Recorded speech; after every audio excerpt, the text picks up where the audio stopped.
차례상 차리는 방향이 틀렸다면 조상님은 그 자리에 앉지 않으십니다. 지금 이 말씀 처음 들으시는 분들이 많으실 겁니다. 명절 때마다 새벽부터 일어나 전을 부치고 나무를 묻히고 온 가족이 둘러앉아 정성껏 차례상을 차립니다. 그런데 차례상 차리는 방향이 단 한 번이라도 틀렸다면 그 정성이 허공으로 흩어집니다. 조상님께 닿지 않습니다. 잠깐 한 가지만 여쭤보겠습니다. 지금 여러분 댁에서 차례상을 어느 방향에 놓고 계십니까? 북쪽입니까? 남쪽입니까? 아니면 그냥 거실에서 넓은 쪽으로 놓으십니까? 이 질문에 바로 답하실 수 있는 분이 열에 하나도 안 됩니다. 원래 그렇게 해왔으니까 이 말씀을 하시는 분들이 대부분입니다. 그런데 그 원래가 언제부터인지 왜 그 방향인지 아시는 분은 거의 없습니다. 여기서 놀라운 사실이 있습니다. 풍수 원칙과 전통 예법에서는 차례상의 방향이 조상님의 혼이 좌정하시는 통로와 직결된다고 합니다. 방향이 틀리면 조상님의 기운이 상 앞에서 머뭇거리다 돌아가십니다. 정성은 드렸는데 그 정성이 받아지지 않는 것입니다. 이것이 단순히 의례의 문제라고 생각하십니까? 아닙니다. 명절이 지나고 나서 유독 집안에 불화가 생긴 경험이 있으십니까? 가족끼리 사소한 일로 다투거나 명절 직후에 예상치 못한 돈이 나가거나 사업이 흔들리거나 많은 분들이 명절 스트레스 때문이겠지 하고 넘기십니다. 그런데 제가 수십 년간 이런 가정들을 지켜보면서 발견한 것이 있습니다. 차례상의 방향이 흐트러진 집에서 이런 일이 반복된다는 것입니다. 조상의 음덕은 제대로 된 자리에서만 흐릅니다. 그 자리가 틀리면 복이 들어와야 할 통로가 막힙니다. 그리고 그 막힌 통로는 재물만 막는 것이 아닙니다. 가족의 화목, 건강, 집안의 흐름, 이 모든 것이 그 통로 하나와 연결되어 있습니다. 오늘 이 영상에서는 그 통로를 어떻게 열어야 하는지를 처음부터 끝까지 말씀드릴 것입니다. 차례상을 어느 방향에 놓아야 하는지, 음식 배치는 왜 중요한지, 지방은 어디에 걸어야 하는지, 절하는 방향이 왜 사람마다 다른지, 그리고 지금까지 잘못 알고 계셨던 것들이 집안의 재물과 기운에 어떻게 연결되는지 이 영상 하나로 그 모든 것을 정리해 드리겠습니다. 한 가지만 먼저 말씀드리겠습니다. 오늘 이 영상을 보시는 분들 중에 지금까지 한 번도 차례상 방향을 제대로 확인하지 않으셨던 분들이 계실 겁니다. 자책하실 필요 없습니다. 아무도 알려준 사람이 없었으니까요. 하지만 이제부터는 다릅니다. 알고 나면 반드시 바꾸게 됩니다. 그리고 그 작은 변화 하나가 이 집안의 기운을 완전히 다른 방향으로 돌려놓습니다. 그런데 방향을 바로잡기 전에 먼저 바로잡아야 할 것이 따로 있습니다. 대부분의 가정이 이것도 모르고 계십니다. 차례상의 방향보다 먼저 조상님이 어디서 오시는지부터 알아야 합니다. 이것을 모르면 방향을 맞춰도 소용이 없습니다. 지금부터 말씀드리겠습니다. 조상님은 어디서 오십니까? 이것을 먼저 알아야 합니다. 차례상의 방향을 논하기 전에 조상님이 오시는 길을 알아야 그 길 앞에 상을 놓을 수 있습니다. 전통 예법에서는 조상의 홍이 북쪽에서 내려온다고 합니다. 북쪽은 하늘의 기운이 모이는 방향입니다. 음의 기운이 깊고 조용하게 머무는 곳입니다. 조상님의 혼은 그 고요한 북쪽에서 이승으로 내려오십니다. 그래서 차례상은 북쪽을 등지고 차려야 합니다. 상이 남쪽을 향해야 북쪽에서 내려오신 조상님이 상 앞에 편안히 앉으실 수 있습니다. 이것이 방향의 기본 원칙입니다. 그런데 지금 여러분 댁의 차례상은 어느 쪽을 향하고 있습니까? 거실에서 가장 넓은 공간, TV 앞, 창문 가까운 쪽, 소파를 치운 자리, 이런 곳에 상을 놓고 계신 분들이 대부분입니다. 방위를 따지는 것이 아니라 공간이 허락하는 방향으로 놓는 것입니다. 그러면 어떻게 됩니까? 조상님이 오시는 길 앞에 상이 없습니다. 조상님은 길을 따라 내려오셨는데 상이 엉뚱한 곳에 놓여 있는 것입니다. 여기서 많은 분들이 이렇게 생각하십니다. 아파트에서 북쪽이 어딘지 어떻게 알아? 당연한 의문입니다. 그런데 방법이 있습니다. 스마트폰 나침반 하나면 됩니다. 지금 당장 켜보십시오. 북쪽이 어딘지 30초 안에 알 수 있습니다. 문제는 방법을 몰라서가 아닙니다. 그것이 중요하다는 것을 몰랐기 때문입니다. 전통 가옥에서는 이것이 구조 안에 이미 담겨 있었습니다.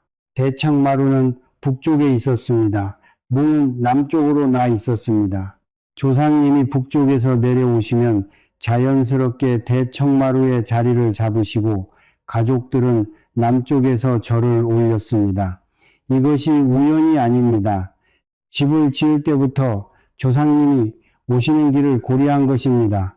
수백 년간 이어진 공간 설계였습니다. 지금의 아파트는 그 설계가 사라졌습니다. 구조가 바뀌면서 조상님이 오시는 길도 함께 잊혀진 것입니다. 한 가정을 생각해 보십시오. 어머니가 새벽 4시에 일어납니다. 전을 부치고 나무를 묻히고 탕국을 끓입니다. 5시간을 서서 일합니다. 온 가족이 모입니다. 상을 차립니다. 상의 방향은 TV가 있는 동쪽입니다. 할머니 때부터 그렇게 했으니까 그게 맞겠거니 합니다. 그런데 할머니 때 살던 집은 단독주택이었습니다. 대청마루가 있었고 북쪽이 어딘지 구조 자체가 말해주고 있었습니다. 그 집에서 동쪽을 향했던 것이 지금 이 아파트에서도 맞다는 보장이 없습니다. 어머니의 새벽 5시간이 방향 하나로 허공으로 날아가고 있을 수 있습니다. 그런데 여기서 중요한 것이 있습니다. 많은 분들이 이 말씀을 들으시고 이렇게 생각하십니다. 그러면 북쪽에만 놓으면 되겠네. 아닙니다. 방향을 맞추는 것은 시작입니다. 조상님이 오시는 길을 열어드리는 것 뿐입니다. 길이 열렸다고 해서 상이 제대로 차려진 것은 아닙니다. 조상님이 오셨는데 상 위에 음식이 제자리에 없다면 드실 수가 없습니다. 방향과 배치, 이 두 가지가 함께 맞아야 비로소 차례상이 완성됩니다. 그렇다면 상 위의 음식 배치는 어떻게 해야 할까요? 홍동백서 조유리 씨 들어보신 분들 많으실 겁니다. 그런데 이것이 왜 그런지 단순한 규칙이 아니라는 것을 아시는 분은 드뭅니다. 이 원칙 안에는 음양의 흐름이 담겨 있습니다. 이것이 틀리면 차례상 위에서 기운이 충돌합니다. 지금부터 말씀드리겠습니다. 그런데 음식 배치보다 먼저 많은 가정에서 상을 차리기 전에 저지르는 실수가 있습니다. 이 실수 하나가 차례 전체를 망칩니다. 차례상 위를 한번 떠올려 보십시오. 과일이 있습니다. 나물이 있습니다. 전이 있습니다. 탕이 있습니다. 밥과 국이 있습니다. 그런데 그것들이 지금 제자리에 놓여 있습니까? 홍동백서라는 말을 들어보셨을 겁니다. 붉은 과일은 동쪽에, 흰 과일은 서쪽에 놓는다는 원칙입니다. 많은 분들이 이것을 알고 계십니다. 그런데 왜 그런지는 모르십니다. 그냥 규칙이려니 하고 따라 하십니다. 아닙니다. 이것은 규칙이 아닙니다. 음양의 원리입니다. 동쪽은 양의 기운이 시작되는 방향입니다. 해가 뜨는 곳입니다. 생명이 움트는 방향입니다. 붉은색은 그 양의 기운을 담은 색입니다. 서쪽은 음의 기운이 모이는 방향입니다. 해가 지는 곳입니다. 마무리와 결실의 방향입니다. 흰색은 그 음의 기운을 담은 색입니다. 붉은 과일을 동쪽에 놓는 것은 양의 기운을 양의 자리에 두는 것입니다. 흰 과일을 서쪽에 놓는 것은 음의 기운을 음의 자리에 두는 것입니다. 이 배치가 맞아야 차례상 위의 기운이 안정됩니다. 조상님이 편안히 받으실 수 있는 상태가 됩니다. 이것이 틀리면 차례상 위에서 음양이 충돌합니다. 기운이 흩어집니다. 그런데 여기서 많은 분들이 놓치는 것이 있습니다. 홍동백서를 알아도 정작 어느 쪽이 동쪽인지 모르는 경우가 많습니다. 차례상의 방향을 먼저 잡아야 동쪽과 서쪽이 정해집니다. 방향이 틀린 상태에서 홍동백서를 아무리 지켜도 음양이 반대로 놓이는 것입니다. 방향과 배치는 따로 가는 것이 아닙니다. 하나입니다. 조유리 씨도 말씀드리겠습니다. 대추, 밤, 배, 감, 이 순서로 놓는다는 원칙입니다. 이것도 그냥 순서가 아닙니다. 각각의 열매 안에 담긴 씨앗의 수가 다릅니다. 그 씨앗의 수에 의미가 담겨 있습니다. 대추는 씨가 하나입니다. 씨 하나에서 나무가 자라고 그 나무에서 수천 개의 열매가 맺힙니다. 하나에서 많은 것이 나온다는 뜻입니다. 자손번창의 의미입니다. 밤은 씨가 3개입니다. 삼재를 막는다는 의미가 있습니다. 집안에 드는 3가지 재앙화재, 수재, 풍재를 막아달라는 청입니다. 배는 씨가 6개입니다. 감은 씨가 8개입니다. 풍요와 다산을 상징합니다. 이 순서가 바뀌면 어떻게 됩니까? 단순히 배치가 달라지는 것이 아닙니다. 그 집안에 담으려 했던 기운의 순서가 달라집니다. 자손 번창을 맨 앞에 두어야 할 자리에 풍요가 오고 삼재를 막아야 할 자리에 다른 것이 놓입니다. 기운은 순서에도 반응합니다. 순서가 곧 우선순위입니다. 지금부터는 현실에서 가장 많이 틀리는 배치를 말씀드리겠습니다. 제가 많은 가정의 차례상을 살펴보면서 반복적으로 보이는 실수들입니다. 첫 번째, 밥과 국의 위치입니다. 밥은 서쪽, 국은 동쪽에 놓습니다. 이것이 원칙입니다. 그런데 현실에서는 반대로 놓는 경우가 많습니다. 살아있는 사람, 밥상처럼 오른쪽에 국, 왼쪽에 밥, 익숙한 대로 놓는 것입니다. 차례상은 조상님의 상입니다. 산 사람의 밥상과 방향이 다릅니다. 이것을 모르고 수십 년을 반대로 차려온 가정이 있습니다. 두 번째, 수저의 방향입니다. 숟가락 손잡이는 재간 쪽, 즉 절을 올리는 사람 쪽을 향해야 합니다. 많은 분들이 조상님 쪽을 향해야 한다고 알고 계십니다. 드시기 편하시게라는 생각에서입니다. 그 마음은 이해합니다. 하지만 원칙은 다릅니다. 수저는 재관이 올려드리는 것입니다. 올려드리는 사람의 손에서 시작되어야 합니다. 세 번째, 포의 위치입니다. 포는 왼쪽에 놓고 식혜는 오른쪽에 놓습니다. 좌포 우에 조푸요, 이것이 원칙입니다. 그런데 이것을 반대로 하는 가정이 상당히 많습니다. 음식을 차리다 보면 자리가 헷갈리고 그냥 놓이는 대로 두는 것입니다. 포는 마른 음식입니다. 왼쪽은 양의 방향입니다. 마른 것을 양의 자리에 두는 것, 이것도 음양의 원리입니다.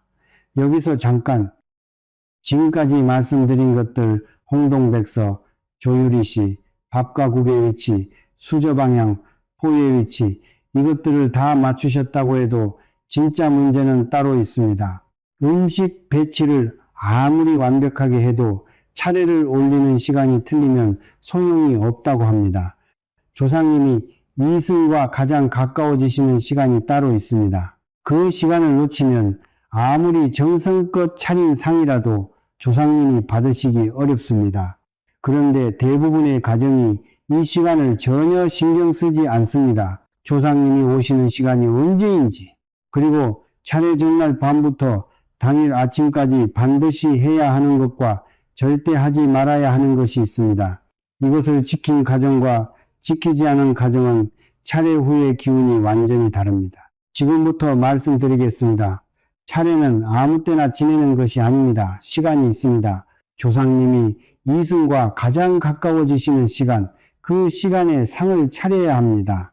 전통 예법에서는 차례를 인시와 묘시, 모시 사이에 지내는 것이 원칙입니다. 새벽 3시에서 7시 사이입니다. 이 시간은 음기와 양기가 교차하는 시간입니다. 밤의 기운이 물러가고 낮의 기운이 들어오는 경계, 그 경계에서 이승과 저승의 문이 가장 얇아진다고 합니다. 조상님의 혼이 이쪽으로 건너오시기 가장 쉬운 시간입니다. 그런데 지금 대부분의 가정에서 차례를 몇 시에 지내십니까? 오전 10시, 11시, 심지어 낮 12시가 넘어서 지내는 가정도 있습니다.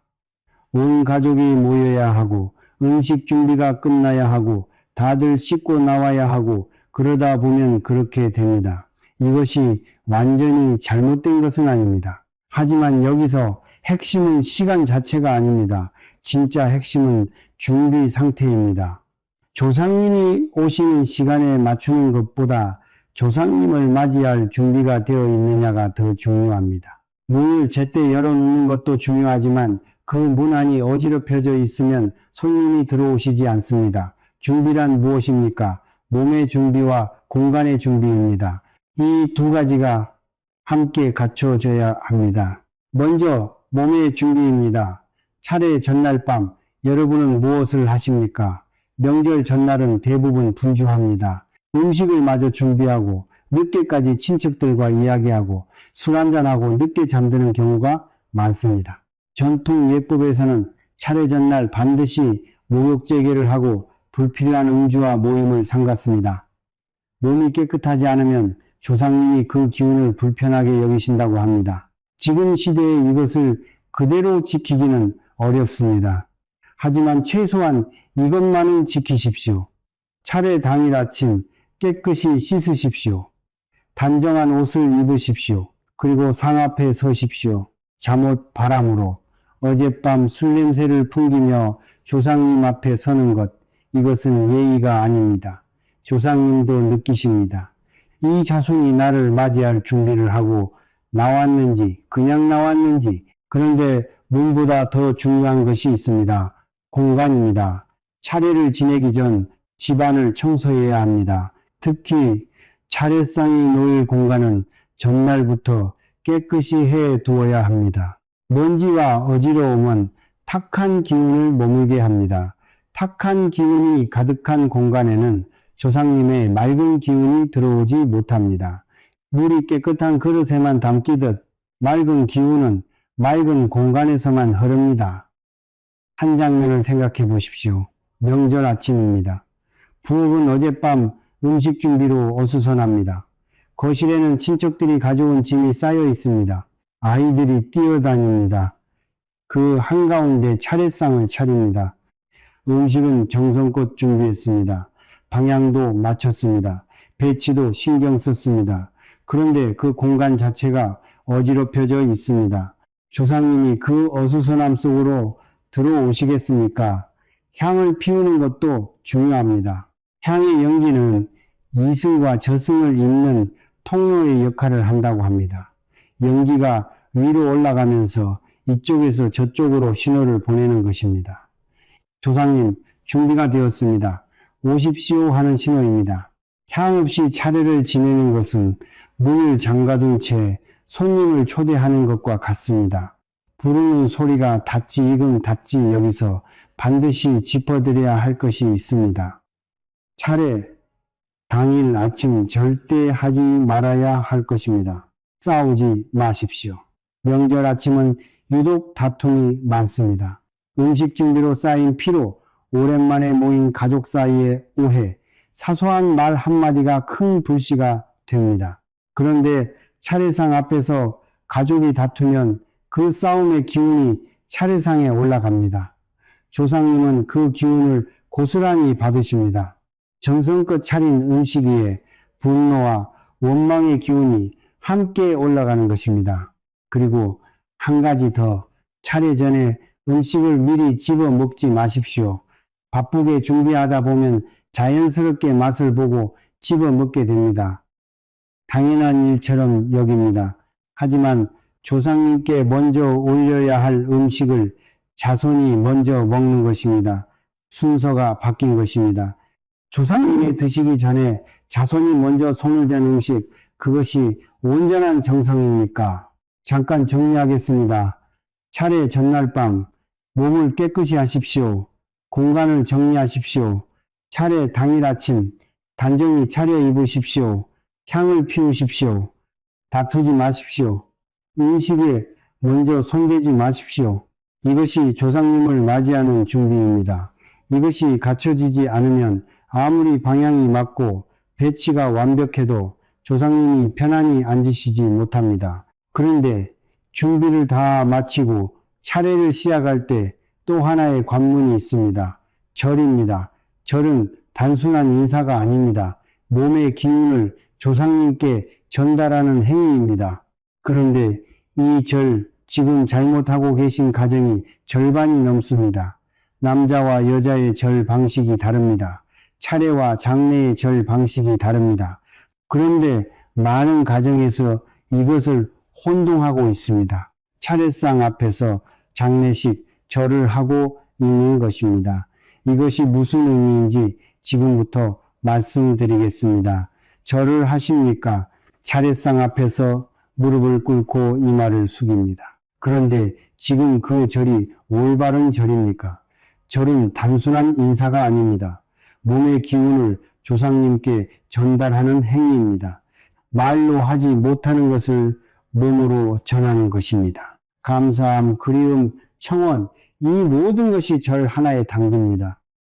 그래서 절하는 방식이 틀리면 그 기운이 조상님께 닿지 않습니다. 형식은 갖췄는데 내용이 전달되지 않는 것입니다. 먼저 손의 위치부터 말씀드리겠습니다. 남자는 왼손이 위로 오게 손을 겹칩니다. 여자는 오른손이 위로 오게 손을 겹칩니다. 간단합니다. 그런데 이것을 반대로 하는 가정이 생각보다 많습니다. 왜 반대로 하게 됩니까? 상례 때문입니다. 장례를 치를 때는 이것이 반대로 바뀝니다. 남자가 오른손을, 여자가 왼손을 위로 합니다. 평소에 장례를 더 많이 겪다 보니 그 방식이 몸에 익어버린 것입니다. 차례상 앞에서도 무의식적으로 장례식절을 하게 됩니다. 이것이 왜 문제입니까? 차례는 조상님을 살아계신 분처럼 모시는 의식입니다. 조상님의 혼이 이승으로 내려오셔서 자손들과 함께하는 시간입니다. 살아계실 때처럼 음식을 드시고 자손들의 절을 받으시는 것입니다. 그런데 그 앞에서 장례식 절을 올린다는 것은 이미 돌아가신 분을 또다시 떠나보내는 절을 하는 것입니다. 조상님 앞에서 조상님을 2번 죽이는 것과 같습니다. 지금 이 순간 한번 확인해 보십시오. 여러분은 차례상 앞에서 어느 손을 위로 하고 계십니까? 오늘 처음 이것을 알게 되신 분들이 많으실 겁니다. 수십 년을 반대로 해오신 분들도 계실 겁니다. 자책하지 마십시오. 아무도 알려주지 않았으니까요. 이제 알았으니 다음 차례부터 바꾸시면 됩니다. 절의 횟수입니다. 차례에서 남자는 2번 절합니다. 여자는 4번 절합니다. 왜 다릅니까? 음양의 원리입니다. 양수는 홀수입니다. 음수는 짝수입니다. 남자는 양, 여자는 그래서 남자는 양, 수인 2번, 여자는 수인 4번입니다. 그런데 현실은 어떻습니까? 우리 집은 다 같이 2번 합니다. 우리는 한 번만 합니다. 요즘 시대에 4번씩 하는 사람이 어디 있어요? 집안마다 다릅니다. 이것이 꼭 잘못된 것은 아닙니다. 하지만 원칙을 모르고 하는 것과 알고 선택하는 것은 다릅니다. 원칙을 알고 집안 사정에 맞게 조율하는 것, 그것은 지혜입니다. 원칙조차 모르고 그냥 하는 것, 그것은 의미 없는 형식입니다. 여기서 반드시 짚어드려야 할 것이 있습니다. 절의 횟수보다 더 중요한 것이 있습니다. 속도입니다. 빠르게 2번 하고 일어나는 절, 이것은 몸만 움직인 것입니다. 절은 천천히 해야 합니다. 무릎을 꿇고 허리를 숙이고 이마가 손등에 닿는 순간 멈추어야 합니다. 그 멈추는 순간이 핵심입니다. 한 장면을 생각해 보십시오. 명절 아침 온 가족이 차례상 앞에 섰습니다. 아버지가 먼저 절을 올립니다. 무릎을 꿇고 허리를 숙입니다. 이마가 손등에 닿는 순간 잠시 멈춥니다. 그 순간 무슨 생각을 하십니까? 빨리 끝내고 밥 먹어야지입니까? 아니면 조상님을 떠올리십니까? 감사한 마음을 품으십니까? 이 집안이 잘 되기를 청하십니까? 그 멈추는 몇 초가 절의 전부입니다. 형식이 아무리 완벽해도 그 순간 마음이 비어 있으면 빈 그릇을 올리는 것입니다. 그리고 절을 올리는 방향도 중요합니다. 절은 반드시 차례상을 향해야 합니다. 당연한 말처럼 들리실 겁니다. 그런데 차례상이 틀린 방향에 놓여 있으면 차례상을 향해 절을 해도 그 기운이 조상님께 가지 않습니다. 에서 말씀드렸습니다. 차례상은 북쪽을 등지고 남쪽을 향해야 합니다. 그 상을 향해 절을 올려야 절의 기운이 북쪽으로 조상님이 계신 방향으로 전달됩니다. 방향, 배치, 절, 이 세 가지가 하나의 흐름입니다. 하나가 틀리면 전체가 흔들립니다.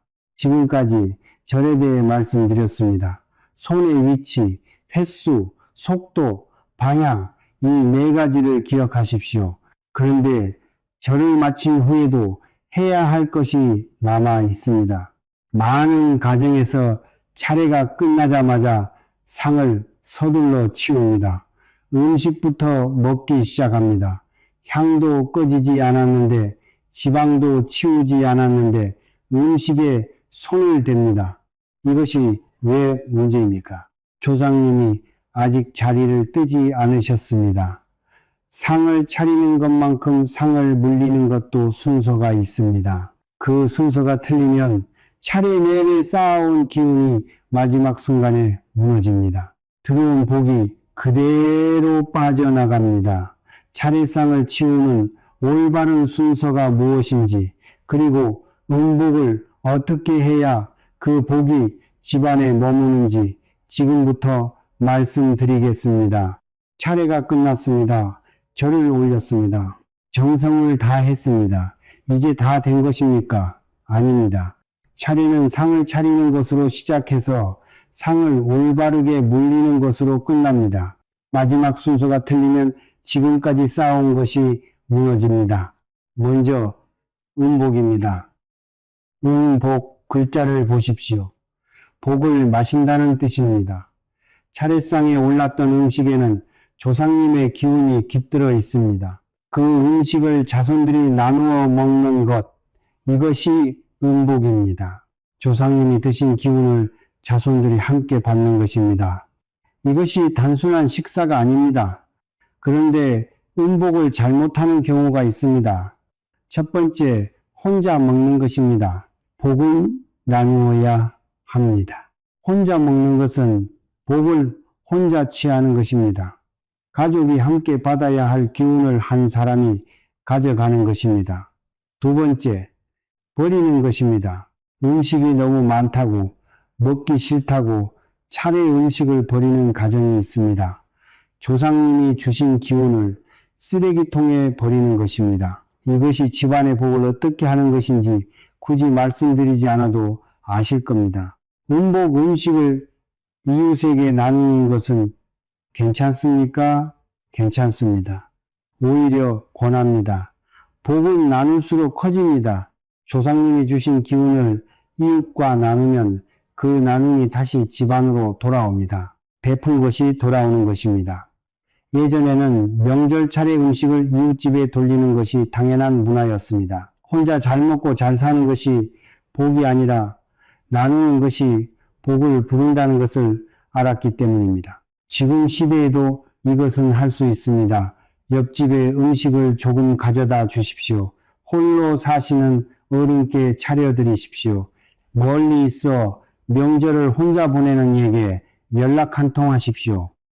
그 작은 행동 하나가 집안의 기운을 바꿉니다. 조상님은 자손이 베푸는 모습을 보고 계십니다. 이제 상을 치울 차례입니다. 여기서 반드시 순서를 지켜야 합니다. 많은 가정에서 차례가 끝나자마자 서둘러 상을 치웁니다. 배가 고프고 빨리 먹고 싶고 자연스러운 마음입니다. 그런데 그 서두름이 문제입니다. 올바른 순서는 이렇습니다. 첫째, 향을 끕니다. 향이 꺼지면 이승과 저승을 잇던 통로가 닫힙니다. 조상님이 돌아가실 준비가 된 것입니다. 향이 꺼지기 전에 탕을 치우는 것은 조상님이 아직 자리에 계신데 탕을 빼앗는 것입니다. 둘째, 지방이나 신의를 제자리에 모십니다. 지방은 차례 동안 조상님이 계신 자리를 나타내는 것입니다. 차례가 끝나면 정중하게 모셔야 합니다. 그냥 구겨서 버리거나 아무 데나 두는 경우가 있습니다. 조상님이 계셨던 자리를 함부로 치우는 것입니다. 지방은 전통적으로 소각합니다. 불에 태워 연기로 돌려보내는 것입니다. 이것이 조상님을 다시 저승으로 모시는 마지막 예입니다. 셋째, 술잔을 거둡니다. 차례에 올린 술잔을 정중하게 내립니다. 그냥 휙 치우는 것이 아닙니다. 두 손으로 천천히 내립니다. 넷째, 음식을 안쪽에서 바깥쪽으로 치웁니다. 상의 안쪽 조상님과 가까운 쪽에서 시작해서 바깥쪽으로 치워나갑니다. 이것도 순서입니다. 안쪽부터 치우는 것은 조상님께서 드신 자리를 먼저 정리하는 것입니다. 한 장면을 보십시오. 차례가 막 끝났습니다. 아이들이 배고프다고 합니다. 어른들도 허기집니다. 누군가 음식에 먼저 손을 댑니다. 향은 아직 타고 있습니다. 지방은 상 위에 그대로 있습니다. 그 상태에서 음식이 하나둘 사라지기 시작합니다. 조상님이 아직 그 자리에 계십니다. 자손들이 조상님 앞에서, 조상님이 보시는 앞에서 상을 빼앗고 있는 것입니다. 차례 후에 반드시 하지 말아야 할 것이 있습니다. 과음입니다. 차례 음식에는 술이 오릅니다. 음복하면서 한 잔, 친척들과 이야기하면서 한 잔, 명절 분위기에 한 잔, 그러다 보면 차례 당일 저녁 가족 간 불화로 이어지는 경우가 많습니다. 조상님이 주신 복이 그날 저녁 싸움 한 번으로 사라집니다. 차례 음식의 기운은 맑습니다. 그 맑은 기운 위에 치기와 다툼을 올리지 마십시오. 여기서 잠깐 정리하겠습니다. 차례가 끝난 후 향을 끄고 지방을 모시고 술잔을 내리고 음식을 안쪽부터 치웁니다. 가족이 함께 음복합니다. 이웃과 나눕니다. 과음하지 않습니다. 이것이 차례의 마무리입니다. 그런데 차례가 끝났다고 해서 다 끝난 것이 아닙니다. 명절이 지나고 나서 집안의 기운을 어떻게 관리하느냐에 따라 명절에 들어온 복이 머물기도 하고 빠져나가기도 합니다.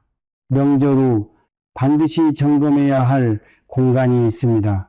그 공간을 방치하면 조상님이 주고 가신 기운이 사흘을 넘기지 못합니다. 어디입니까? 지금부터 말씀드리겠습니다. 명절이 끝났습니다. 차례도 지냈습니다. 음복도 했습니다. 이웃과 나누었습니다. 이제 다 된 것입니까? 아닙니다. 지금부터가 중요합니다. 명절이 끝나고 난 집안을 한번 보십시오. 음식 냄새가 가득합니다.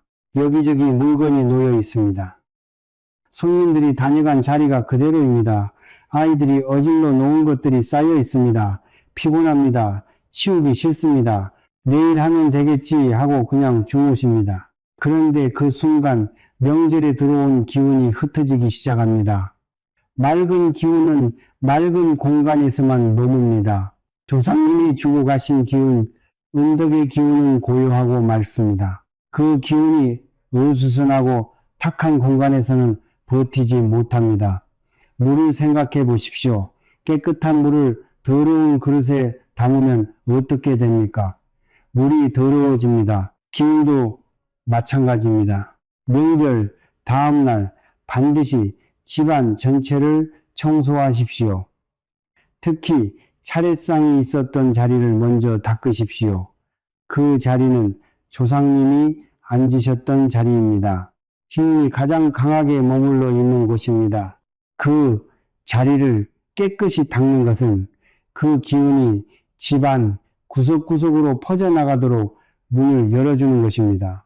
그냥 두면 기운이 그 자리에 갇혀버립니다. 퍼지지 못하고 그 자리에서 사그라드는 것입니다. 이제 공간별로 말씀드리겠습니다. 명절 후 가장 먼저 점검해야 할 곳 현관입니다. 현관은 기운이 들어오는 문입니다. 재물의 기운, 좋은 소식, 복의 기운, 모든 것이 이 문을 통해 들어옵니다. 반대로 나쁜 기운도 이 문을 통해 들어옵니다. 명절 동안 현관은 어떻게 됩니까? 많은 사람들이 드나들면서 신발이 쌓입니다. 손님들이 가져온 짐이 놓입니다. 아이들 가방, 어른들 외투, 현관이 막힙니다. 이 상태에서 현관이 막혀 있으면 밖에서 들어와야 할 기운이 막힙니다. 문이 열려 있어도 그 앞이 막혀 있으면 들어오지 못하는 것입니다. 신발을 가지런히 정리하십시오. 현관에 불필요한 물건을 두지 마십시오. 바닥을 닦으십시오. 그리고 현관 조명을 확인하십시오. 어두운 현관은 기운이 들어오기를 꺼립니다. 밝은 곳으로 기운은 모입니다. 어두운 곳에서 기운은 머뭇거립니다. 현관 조명이 어둡거나 나간 전구가 있다면 지금 당장 바꾸십시오. 밝은 현관, 이것이 재물의 통로를 여는 가장 간단한 방법입니다. 다음은 부엌입니다. 부엌은 재물의 자리입니다. 전통적으로 부엌은 집안의 재물을 관장하는 공간입니다. 먹을 것이 있는 곳, 풍요가 머무는 곳입니다. 이 공간이 탁하면 재물의 기운이 머물지 못합니다. 명절 후 부엌을 보십시오. 기름때가 튀어 있습니다. 가스레인지가 지저분합니다. 싱크대에 설거지가 쌓여 있습니다. 냉장고 위에 물건이 올라가 있습니다. 이 상태의 부엌에서 재물의 기운이 머물겠습니까? 한 가정을 보십시오. 명절 음식을 일주일 동안 준비했습니다. 차례도 정성껏 지냈습니다. 그런데 명절이 끝나고 사흘이 지나도 부엌을 치우지 않았습니다. 기름 냄새가 가득합니다. 싱크대에 그릇이 쌓여 있습니다. 그 집에서 재물의 기운이 어떻게 흐르겠습니까? 들어와야 할 것이 들어오지 못하고 있던 것도 서서히 빠져나갑니다. 부엌을 닦으십시오. 가스레인지를 닦으십시오. 싱크대를 닦으십시오. 냉장고 위에 물건을 치우십시오. 냉장고 위는 특히 중요합니다. 그곳에 물건을 쌓아두면 위에서 내려와야 할 기운이 막힙니다. 냉장고 위는 항상 비워두십시오. 이것이 새로운 재물이 들어올 자리를 만드는 것입니다. 다음은 안방입니다. 안방은 건강의 자리입니다. 집안의 기둥, 부모의 건강이 머무는 공간입니다. 이 공간이 탁하면 건강의 기운이 흩어집니다. 명절 동안 안방은 어떻습니까? 피곤합니다. 여기저기 옷이 걸려 있습니다. 이불이 흐트러져 있습니다. 창문을 열지 않아 공기가 탁합니다. 그 탁한 공기 속에서 주무시는 것입니다. 명절 다음날 아침 안방 창문을 여십시오. 신선한 공기가 들어오게 하십시오. 이불을 바람에 터십시오. 침구를 정리하십시오. 건강한 기운은 신선한 공기가 흐르는 곳에 깃듭니다. 탁한 공기가 머무는 곳에서는 기운이 가라앉습니다. 그리고 화장실입니다. 화장실은 탁한 기운이 모이는 곳입니다. 명절 동안 많은 사람이 사용한 화장실, 그 탁한 기운이 집 안으로 새어나옵니다. 명절 후 화장실 청소를 미루지 마십시오. 변기를 닦고 바닥을 닦고 환풍기를 틀어 환기시키십시오. 화장실 문은 항상 닫아두십시오. 탁한 기운이 집 안으로 퍼지지 않도록 막는 것입니다. 여기서 한 가지 더, 명절 후 집 안 곳곳에 쌓인 물건들을 정리하십시오. 오래된 물건, 쓰지 않는 물건, 언젠가 쓰겠지 하고 쌓아둔 것들, 이것들이 기운의 흐름을 막습니다. 기운은 흘러야 합니다. 물이 고이면 썩듯 기운도 막히면 탁해집니다. 물건이 쌓인 공간에서 기운은 흐르지 못합니다. 명절 후 하나씩 비워 나가십시오. 버리는 것이 아깝다고 생각하지 마십시오. 비워야 새 것이 들어옵니다. 지금까지 말씀드린 것을 정리하겠습니다. 명절 다음날 차례상이 있던 자리를 먼저 닦으십시오. 현관을 정리하고 밝게 하십시오. 부엌을 깨끗이 닦으십시오. 안방 창문을 열고 환기하십시오. 화장실을 청소하고 문을 닫으십시오. 불필요한 물건을 비우십시오. 이것이 명절에 들어온 기운을 집안에 머물게 하는 방법입니다. 그런데 이 모든 것을 다 하셨다고 해도 한 가지가 빠지면 소용이 없습니다. 조상님의 응덕을 받는 집안과 받지 못하는 집안의 결정적인 차이, 그것은 공간 관리가 아닙니다. 청소가 아닙니다. 훨씬 더 근본적인 것입니다.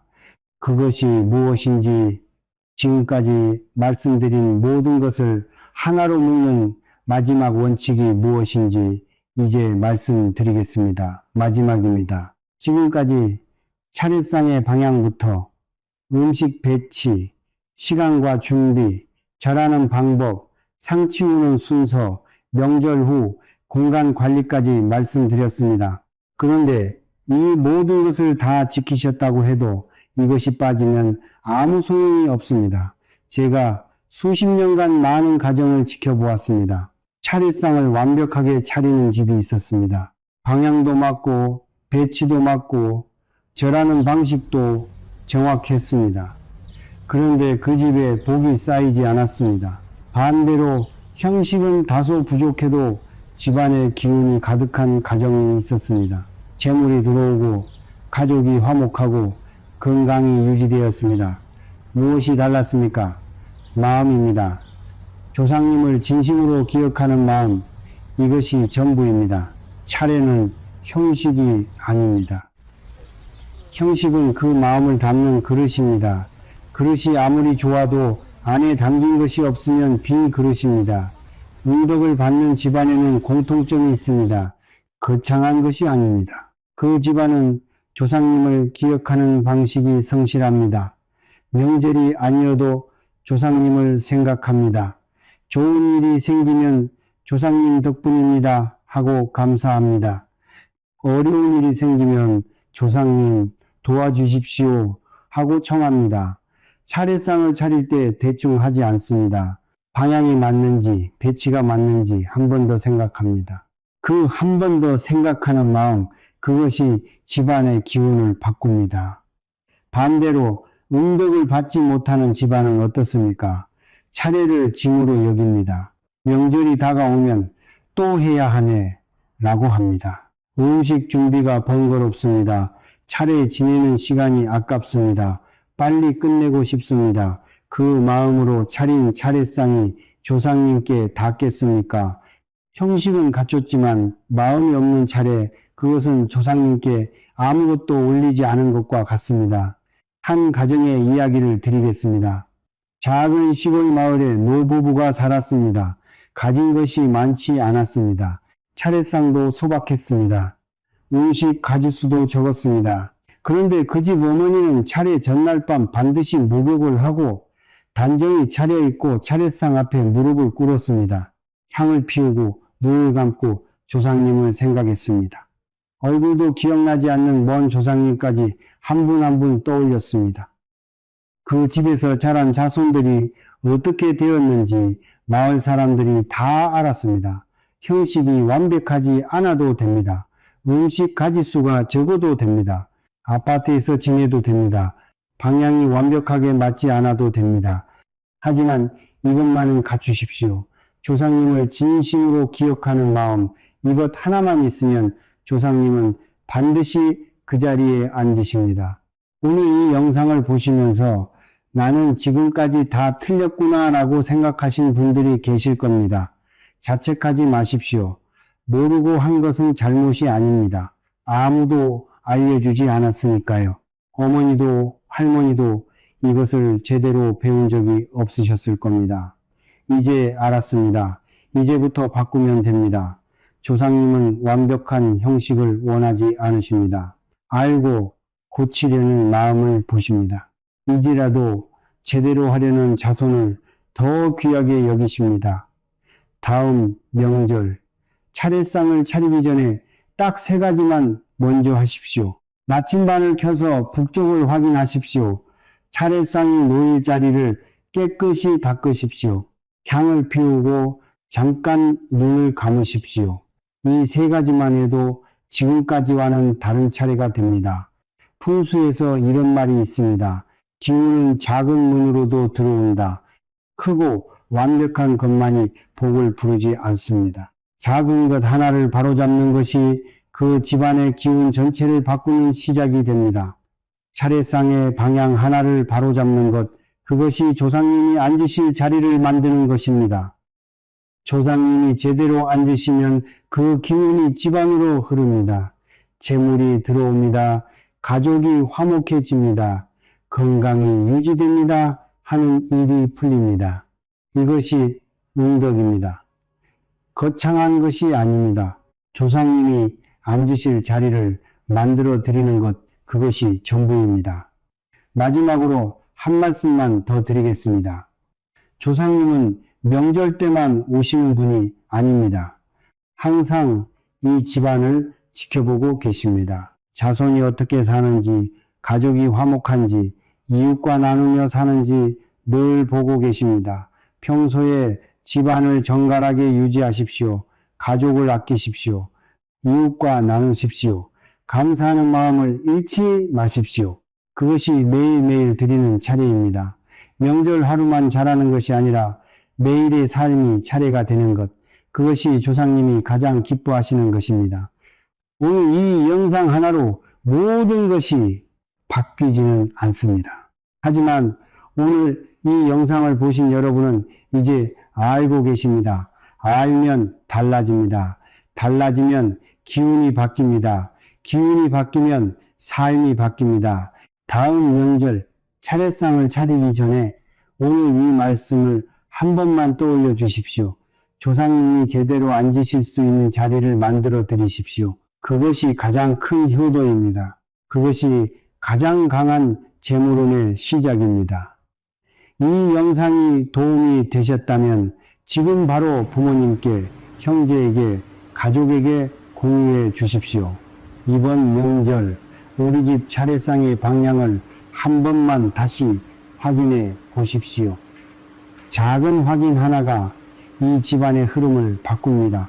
구독과 좋아요는 이런 영상을 계속 만들 수 있는 힘이 됩니다. 다음 영상에서 뵙겠습니다.